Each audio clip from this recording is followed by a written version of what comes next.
Shalom Bapak Ibu dan Saudara yang dikasihi Tuhan, yang sekarang ini berbakti di rumah penjenengan masing-masing. Saya berterima kasih kepada Bapak Pendeta, Bapak Penasehat, dan para majelis gereja Grogol yang memberi kesempatan kepada saya untuk merenungkan firman Tuhan bersama-sama dengan saudara semuanya. Mari kita berdoa lebih dulu. Bapa di surga, perkenankanlah kami, anak-anak-Mu, umat-Mu, dengan segala kerendahan hati menghadap kehadirat Tuhan, mengaturkan puji, syukur, dan terima kasih karena hidup, kekuatan, kesehatan yang Tuhan berikan kepada kami masing-masing beserta keluarga. Kami bisa berbakti pada hari ini. Kiranya Roh-Mu yang kudus berkenan mengurapi kami semuanya, khususnya hamba-Mu ini yang membawa firman. Tuhan kiranya menyertai. Dalam nama Juru Selamat kami Tuhan Yesus, kami telah berdoa pada Tuhan. Amin. Tema khotbah saya pagi ini adalah melangkah ke depan atau moving forward. 3 hal supaya kita itu bisa melangkah ke depan. Yang pertama, bersyukur kepada Tuhan. Yang kedua, maksimal di dalam hidup kita masing-masing. Yang ketiga, mewariskan iman kita kepada anak cucu. Kita semuanya tahu bahwa sampai sekarang wabah corona di tanah air kita ini belum reda. Kita dalam hal ini mengerti bagaimana hal itu menyebabkan dampak kesulitan, baik itu kesulitan ekonomi maupun kesulitan sosial. Namun dalam situasi dan kondisi yang seperti sekarang ini, hendaknya kita itu tetap bersyukur. Kita ingat apa yang dinasihatkan oleh Rasul Paulus dalam kitab 1 Tesalonika pasal 5 ayat 18. Mengucap syukurlah dalam segala hal, sebab itulah yang dikehendaki Allah di dalam Yesus Kristus. Ada orang yang menyatakan bahwa kalau saya sudah kaya, kalau saya sehat, kalau saya bahagia, saya akan mengucap syukur. Menurut saya itu salah, terbalik. Seharusnya mengucap syukurlah dalam segala hal, karena itu yang dikehendaki Allah. Maka kamu akan menjadi bahagia. Kalau kita menyadari bahwa kita itu anak Tuhan, orang Kristen, kita akan mengucap syukur dalam keadaan apapun juga. Karena kita itu mendapatkan berkat yang luar biasa. Tuhan Yesus telah mati disalibkan untuk menebus dosa kita. 3 hari kemudian Tuhan Yesus bangkit, membuktikan bahwa Yesus adalah anak Allah. Dan kebangkitan itu dinyatakan adalah kebangkitan yang sulung. Berarti besoknya para umatnya itu juga akan dibangkitkan. Dan setelah kira-kira 40 hari lamanya menemui para muridnya, kemudian Tuhan Yesus naik ke surga. Untuk apa Tuhan Yesus naik ke surga? Dikatakan di dalam Yohanes pasal 14 ayat 1 dan 2, janganlah gelisah hatimu, percayalah kepada Allah, percayalah kepada aku juga. Di rumah Bapakku itu banyak tempat tinggal. Kalau tidak begitu aku mengatakannya, sebab aku pergi ke sana menyediakan tempat bagi kamu semuanya. Saudara, itu sebabnya saya tadi mengatakan kita perlu bersyukur dalam keadaan apapun juga. Karena kita disediakan hidup kekal di surga. Ada seorang yang mengarang kidung demikian.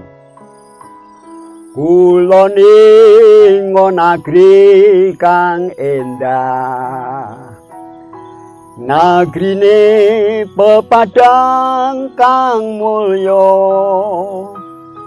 ngriku kula den antos Gusti, den cawisi griya kang pokok. Neng negeri punika kita badhe panggya pinanggya. Neng negeri punika kita badhe panggya pinanggya. Saudara, kita yang di dunia ini, yang masih hidup, sepertinya dinanti oleh Tuhan Yesus di sana. Disediakan tempat kalau kita sudah dipanggil Tuhan. Itu berkenaan dengan hal rohani yang berkenaan dengan kekekalan. Berkenaan dengan kehidupan di dunia ini, kita harus kerja keras. Kita harus kerja keras karena ada ayat yang menyatakan kalau tidak bekerja jangan makan. Itu di Filipi 4 ayat 19. Allahku akan memenuhi segala keperluanmu menurut kekayaannya di dalam Kristus Yesus. Bagian yang kedua, supaya kita bisa moving forward atau melangkah ke depan, adalah maksimal di dalam hidup. Hidup kita masing-masing adalah pemberian Tuhan. Tuhan yang memberi pada kita bakat, talenta, kemampuan, kesehatan, supaya kita bisa bekerja. Dan kalau kita bisa bekerja, menghasilkan, maka kita harus ingat juga untuk menolong kepada orang lain. Kita perlu juga bukan hanya bekerja untuk keluarga, bukan hanya untuk menolong orang lain, tapi juga kita perlu melayani Tuhan sebagai wujud kasih kita kepadanya. Kita harus maksimal, artinya kita harus bekerja sungguh-sungguh. Kalau belajar, ya belajar sungguh-sungguh. Kalau melayani, ya melayani sungguh-sungguh. Dalam Kolose pasal 3 ayat 23, Paulus berpesan, apapun yang kamu perbuat, perbuatlah dengan segenap hatimu, seperti untuk Tuhan, bukan untuk manusia. Kalau kita melakukan pekerjaan pelayanan berpedoman pada ayat itu, pasti kita akan bekerja sungguh-sungguh, akan berusaha sungguh-sungguh. Karena tadi dikatakan bekerja seperti untuk Tuhan. Pasti kita tidak akan main-main dengan Tuhan. Saudara yang dikasihi Tuhan, bagian yang ketiga supaya kita bisa hidup maju, berguna untuk diri sendiri, untuk keluarga, untuk orang lain, kita harus mewariskan apa yang menjadi iman kita kepada keturunan kita. Kita perlu sadar bahwa keluarga kita masing-masing itu penting. Edith Schaeffer dalam bukunya What is a Family menyatakan, keluarga adalah tempat yang pertama dan utama untuk mendidik anak. Di samping Bapak Ibu dalam keluarga itu harus mencukupi apa yang menjadi kebutuhan anak-anaknya. Dalam 1 Timotius 2 ayat 5, dalam 1 Timotius 1 ayat 5 dinyatakan bahwa kalau seseorang itu tidak memelihara keluarganya, maka ia lebih jahat daripada orang yang tidak beriman. Saudara yang dikasihi Tuhan, corona memang berbahaya, tetapi ada satu dampak positif yang saya lihat, yaitu bahwa Bapak Ibu sekarang memperhatikan anak-anak. Dalam keluarga itu saling memperhatikan, Bapak memperhatikan Ibu, memperhatikan anak-anak, anak-anak Ibu memperhatikan Bapak, dan sama-sama memperhatikan. Saudara yang dikasihi Tuhan, oleh karena itu, karena kita itu diminta supaya kita berbakti di rumah, stay at home pada setiap harinya, saya menyarankan pada diri saya sendiri, mari rumah kita itu kita buat rumah yang bersih dan nyaman. Mari kita bersemboyan, bersih hati kita, bersih kamar kita, bersih rumah kita, bersih kebun kita, dan bersih pula halaman kita. Mari kebun dan halaman kita buat, di samping ditanami hal-hal yang berguna, buah-buahan dan sebagainya, tetapi kita buat seperti taman. Nah, sekarang ini saya berkhotbah di kebun. Saudara yang dikasihi, mari kita membuat rumah kita itu sepertinya tempat untuk belajar. Kita sediakan buku-buku untuk diri sendiri, untuk istri, dan juga untuk anak-anak. Jadi walaupun di rumah kita itu belajar. Mari rumah kita itu kalau dapat kita buat seperti toko, seperti warung. Sediakanlah kopi, teh, supermie, dan lain-lain. Dengan demikian maka anak-anak itu akan kerasan di rumah.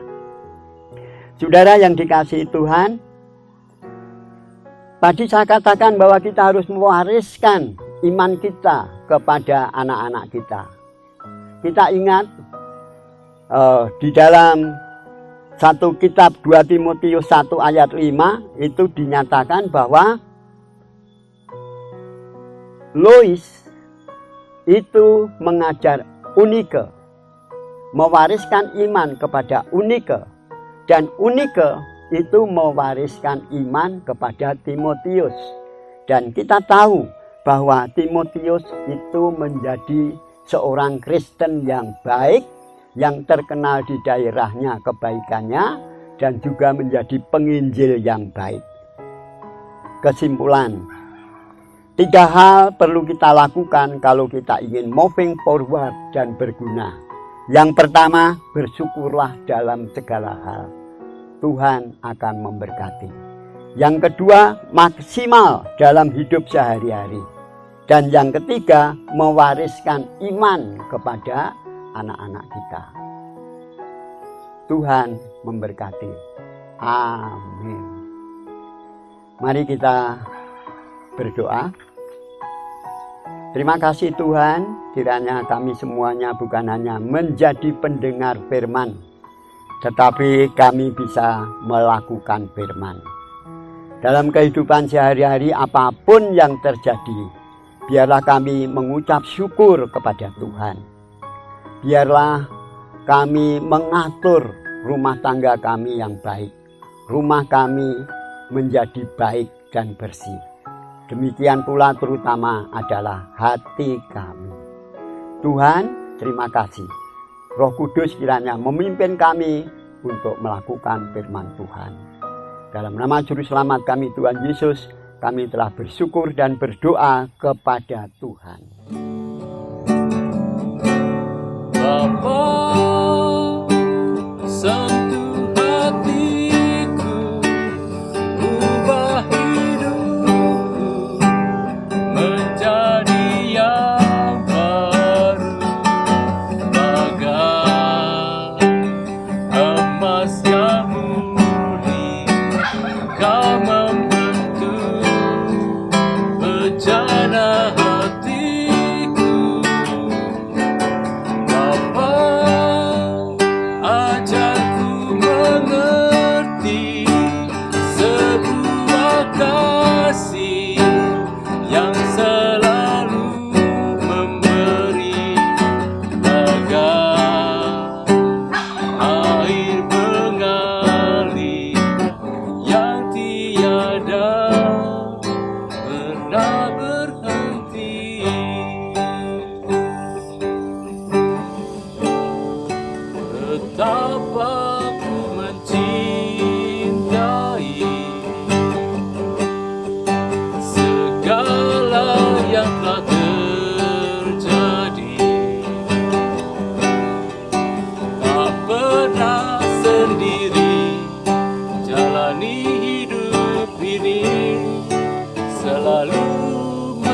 cintai. Betapa ku menyadari di dalam hidupku ini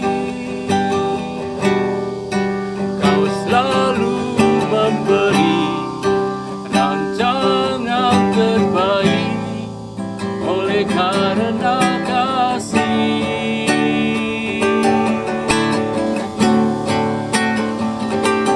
Bapa, sentuh hatiku, ubah hidupku menjadi yang baru, bagai emas yang murni. Kau membentuk bejana hatiku. Bapa, ajarku mengerti sebuah kasih yang selalu memberi, bagai air mengalir yang tiada pernah berhenti, bagai air mengalir yang tiada pernah berhenti.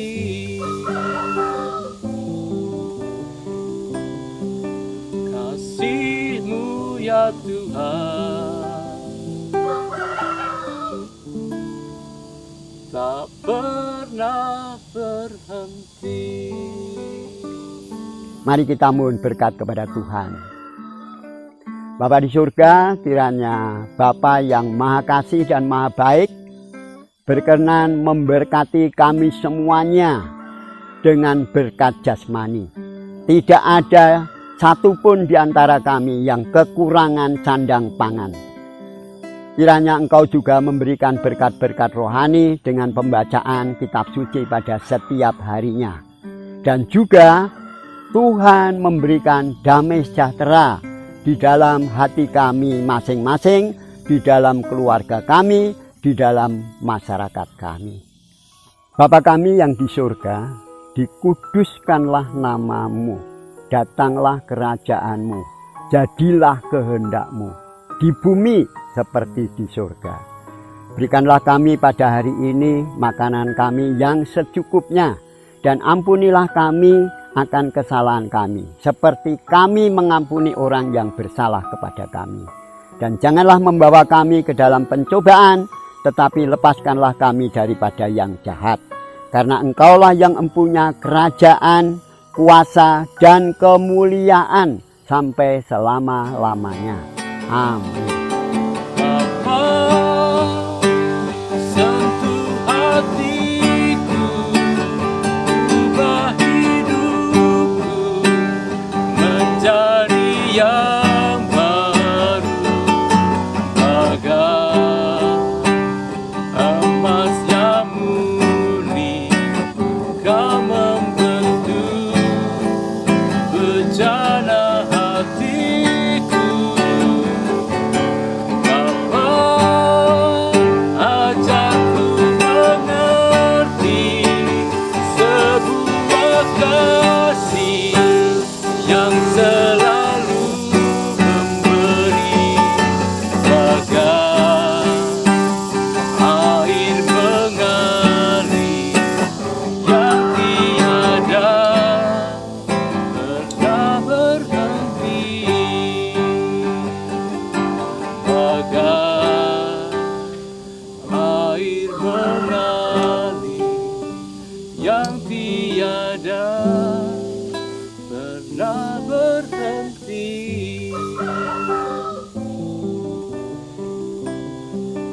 Kasih-Mu ya Tuhan tak pernah berhenti.